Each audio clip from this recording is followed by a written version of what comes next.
IMF کے پاس ہم بالکل ہاسٹیج کی طرح بیٹھے ہوئے ہیں، جس کا عام آدمی کی زندگی پہ اثر پڑتا ہے. پیٹرول، چینی، آٹا، یہ ساری چیزیں، تو ہر چیز کی جسٹیفیکیشن اس گورنمنٹ کے پاس صرف یہ ہے کہ ساری دنیا میں ایسا ہی ہو رہا ہے. ان سے آپ کوئی بات کر لیں وہ کہیں گے تیل تو پوری دنیا میں مہنگا ہو گیا. بٹ اس طریقے سے بہت دیر تک گورنمنٹ چل نہیں سکتی. پاکستان پر چاروں طرف سے مار پڑ رہی ہے. IMF کے قرضوں تلے دبے پاک کی عوام کو ہر دن نئی مصیبتوں سے دوچار ہونا پڑ رہا ہے. اب عمران خان IMF کا قرضہ چکانے کے لیے عوام کو بجلی کا زوردار جھٹکا دینے جا رہے ہیں. وہیں پاک عوام کو مہنگائی نے تو پہلے ہی مار ڈالا ہے.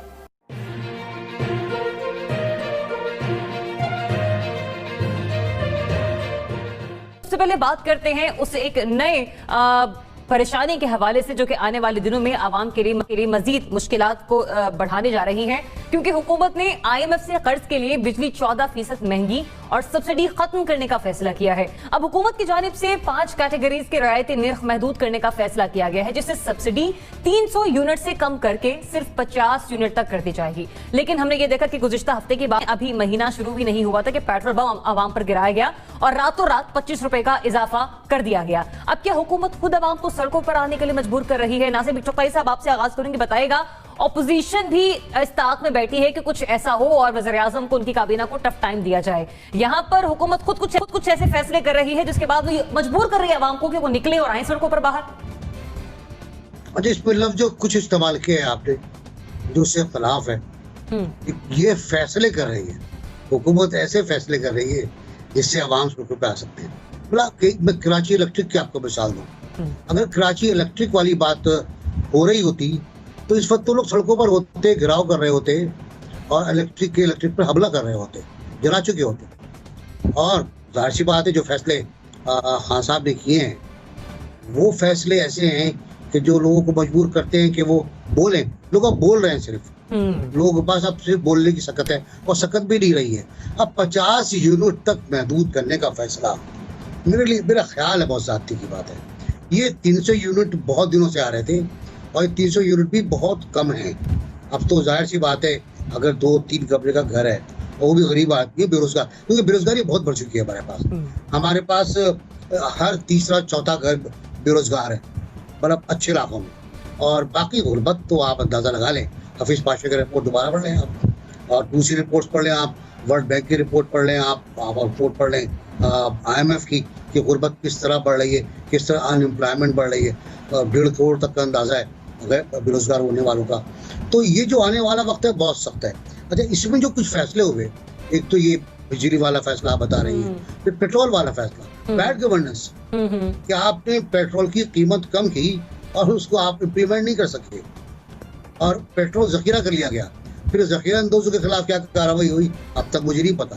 کہتے ہیں رپورٹ آ رہی ہے، رپورٹ بھی شاید آگے تھی، پھر کیا ہوا، کیسے ہوا، کس طرح ہوا مجھے معلوم، لیکن ابھی تک کچھ کوئی سامنے نہیں آیا. نظر عمر صاحب، پاکستان میں مہنگائی کے حوالے سے جو فیصلے ہو رہے ہیں آج کل، یقینی طور پر ان فیصلوں کی گونج بیرون ملک پاکستانی بھی سنتے ہوں گے. کیا سمجھتے ہیں آپ، یہ حکومت خود عوام کو سڑکوں پر آنے کے لیے مجبور کر رہی ہے؟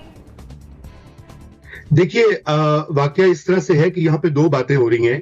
ایک تو جو معاشی پالیسیاں ہیں اور جو ٹیکسز کی، انڈائریکٹ ٹیکسز کی، اور یہ جو بجلی اور تیل کی قیمتیں ہیں ان کے فیصلے کیسے کیے جا رہے ہیں.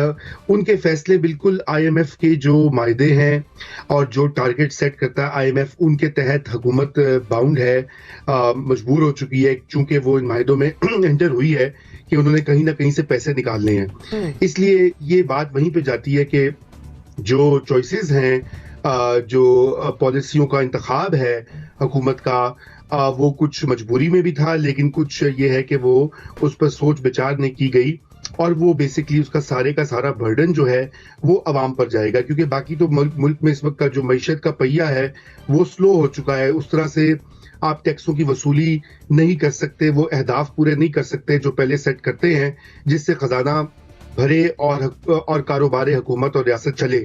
تو وہ تو صورتحال نہیں ہے. اس لیے پہلے آپ نے دیکھا ہے کہ دنیا بھر میں تیل کی تاریخی طور پہ کم قیمتیں ہیں اس وقت، لیکن پاکستان میں ان کو بڑھا دیا گیا یکایک. اور اس کے بعد اب یہ بجلی والا معاملہ بھی ہے کہ جہاں پہ تو دیکھیے یہ IMF کی جو بھی شرائط ہوں، حکومت کے کچھ فرائض بھی ہیں، اور ان فرائض میں یہ شامل ہے کہ چونکہ اس وقت ملک میں کساد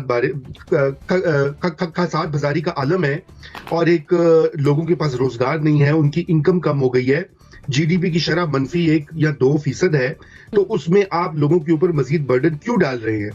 اس کا طریقہ تو یہ ہونا چاہیے تھا کہ جو غیر ترقیاتی اخراجات ہیں جو کہ ویسٹفل ہیں یا جن کا ڈائریکٹلی اس وقت جو ہے ڈیولپر سے تعلق نہیں اور ان کا تخمینہ تقریباً 1000 ارب تک ہے، ان میں کچھ بچت کی جاتی تاکہ عوام کو ریلیف ملتا، مگر ایسا بھی نہیں کیا گیا، کیونکہ آپ نے دیکھا یہ جو بجٹ آیا، یہ جو پلاننگ ہوئی ہے، یہ بالکل جون کی تون جیسے کہ نارمل صورتحال ہے اس کے تحت کی گئی۔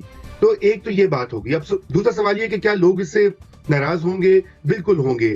کیا حکومت اور انپاپولر ہوگی؟ ظاہری باتیں ہوگی۔ زنیرہ صاحبہ، ابھی نیا مالی سال کا بجٹ پیش ہوا، اپوزیشن نے تو کہا تھا کہ 3 مہینے بعد ایک نیا بجٹ آ جائے گا منی بجٹ کے نام سے۔ 3 مہینے بھی پورے نہیں ہوئے، مہینہ پورا نہیں ہوا، پیٹرول کی قیمتیں بڑھ گئیں، اب بجلی کی قیمتوں میں اضافے کا فیصلہ۔ ایڈیشنل الیکٹریسٹی پروڈکشن کے بعد بھی آپ بجلی کے بل بڑھا رہے ہیں، تو اٹ شوز کہ آپ ایک تو یا تو آپ انفارمڈ نہیں ہیں، جو میں آپ کو باتیں بتا رہی ہوں، یا تو گورنمنٹ انفارمڈ نہیں ہے، یا پھر اس میں کیپیبلٹی کے ایشوز ہیں کہ وہ یہ جسٹیفائی نہیں کر سک رہے ہیں کہ ہم اس کو کیوں مہنگا کر رہے ہیں۔ At least they should come up with a reason کہ ہم نے اس کو مہنگا کیوں کیا ہے۔ سیکنڈ، جو میرے ذہن میں ایک ہاسٹیج والی سچویشن آتی ہے ہماری اکانومی کی، کہ IMF کے پاس ہم بالکل ہاسٹیج کی طرح بیٹھے ہوئے ہیں۔ I have serious reservation regarding the economic policies of this government, کہ ہم IMF کے ساتھ جو چیزیں سائن کر بیٹھے ہیں، ایک تو وہ پبلک نہیں ہے، دوسرا اس میں ہم نے جو چیزیں ان سے ایگری کی ہیں وہ چیزیں ہیں جس کا عام آدمی کی زندگی پہ اثر پڑتا ہے، پیٹرول، چینی، آٹا، یہ ساری چیزیں۔ تو ہر چیز کی جسٹیفیکیشن اس گورنمنٹ کے پاس صرف یہ ہے کہ ساری دنیا میں ایسا ہی ہو رہا ہے، ان سے آپ کوئی بات کر لیں وہ کہیں گے تیل تو پوری دنیا میں مہنگا ہو گیا۔ وہی ساری دنیا اپنے ملک میں گورننس کے ذریعے چیزوں کو میکسیمم کنٹرول کرنے کی کوشش کر رہی ہے۔ ان کو یہ بتانے کی ضرورت ہے کہ انہوں نے ایفرٹ کیا کی ہے۔ تو I don't know whether people are coming out on the roads اور ناٹ، بٹ اس طریقے سے بہت دیر تک گورنمنٹ چل نہیں سکتی۔ جنرل صاحب، 1 نہ 2%، کہتے نا یک نہ شد دو شد، یہاں پر 14% بجلی مہنگی کرنے کا فیصلہ ہے حکومت کا۔ آپ سمجھتے ہیں عوام نکلیں گے سڑکوں پر، یہ حکومت خود مجبور کر رہی ہے انہیں ایسا کرنے پر؟ بسم اللہ الرحمن الرحیم۔ دیکھیں، یہ جو مہنگائی بجلی میں آپ کر رہے ہیں یا کسی بھی چیز میں، پیٹرول میں کر دیں، اس کا ایک چین ری ایکشن چلتا ہے اور مہنگائی ہر چیز میں آنی شروع ہو جاتی ہے۔ اور پھر یہ ویسے بھی آپ نے دیکھا کہ یہاں پہ کسی کو، قوم کو بھی، عام آدمی کو کسی سے کوئی ہمدردی نہیں ہے، اور جس طرح اب گندم گوداموں سے نکل رہی ہے، چینی، بلیک مارکیٹنگ، اخلاقی گراوٹ اتنی زیادہ ہو چکی بھی ہے کہ اس کی فکر نہیں۔ تبھی آپ نے دیکھا کہ پچھلے کئی سالوں میں کبھی کوئی آدمی سڑک پہ نکل کے احتجاج کرتا نظر نہیں آیا، اس وجہ سے کہ مہنگائی ہو گئی۔ کیونکہ جب مہنگائی بڑھتی ہے، لوگ کمائی کا کوئی اور راستہ ڈھونڈ دیتے ہیں۔ کوئی چوری چکاری شروع کر دیتا ہے، کوئی رشوت لینی شروع کر دیتا ہے، کوئی گورنمنٹ کے اندر مال چوری کرنا شروع کر دیتا ہے، گورنمنٹ آفیسر سے اور ان کے اپنے مختلف اداروں سے۔ نتیجہ یہ کہ یہ مہنگائی، ایک طرف مہنگائی بڑھتی ہے، دوسری طرف گورنمنٹ ہی لوز کر رہی ہوتی ہے، کیونکہ اس کو ٹیکس میں چوری شروع ہو جائے گی، ٹیکس نہیں لوگ دیں گے کیونکہ مہنگائی ہے، وہ اور دلیوں سے بچت کرنا شروع کر دیں گے۔ لیکن یہ ایک وقت تھا کہ آپ نے ایوب خان کے دور میں دیکھا کہ 2-4 آنے چینی کی قیمت بڑھی اور دنیا سڑکوں پہ تھی، وہ ختم ہو چکا۔ اب وہ مزاج رہا ہی نہیں اس قوم کا کہ وہ مہنگائی کے نام پہ یا کسی بھی ایشو کے نام پہ سڑک پہ آ کے تو وہ مار کھا لے یا احتجاج کر کے تو حکومت کو مجبور کر دے کہ وہ اپنی روش بدل لے۔ یہ طریقہ ختم ہو چکا ہے۔ یا ضمیر سو گئے ہیں، یا اخلاقیات ماری گئی ہے، یا لوگ بے حس ہو چکے ہیں، یا پھر یہ ہے کہ آمدن کے ذریعے موجود ہیں دوسرے جن سے کہ آپ اپنے آپ کو سیٹسفائی کر لیتے ہیں، اپنی ضرورت پوری کرتے رہتے ہیں، لہٰذا مہنگائی آپ پہ شاید اثر نہیں کرتی۔ کوئی ایسا پیچھے ضرور کوئی ذریعہ موجود ہے جس نے عوام کے اندر سے یہ حس مار کے رکھتی ہے کہ وہ باہر نکل کے سڑک پہ آ کے کبھی حکومت کو صحیح رستے پہ واپس لا سکے۔ یہ کسی بھی حکومت کی بات ہے۔ میں نے تو پچھلے کئی سالوں میں دیکھا ہے، جو جب سے آپ دیکھ رہے ہیں کہ پیٹرول کی قیمتیں بہت بڑھتی گئیں، پھر جو بھی، اور آج کل آپ نے دیکھا ہی ہے کہ اگر کوئی کہہ دے کہ جناب فلاں چیز جو ہے وہ کورونا کے لیے، علاج کے لیے ضروری ہے، تو آپ دیکھیں کہ اگلے دن اسی پہ کام شروع ہو جائے گا، لوٹ مار شروع ہو جائے گی اسی پہ۔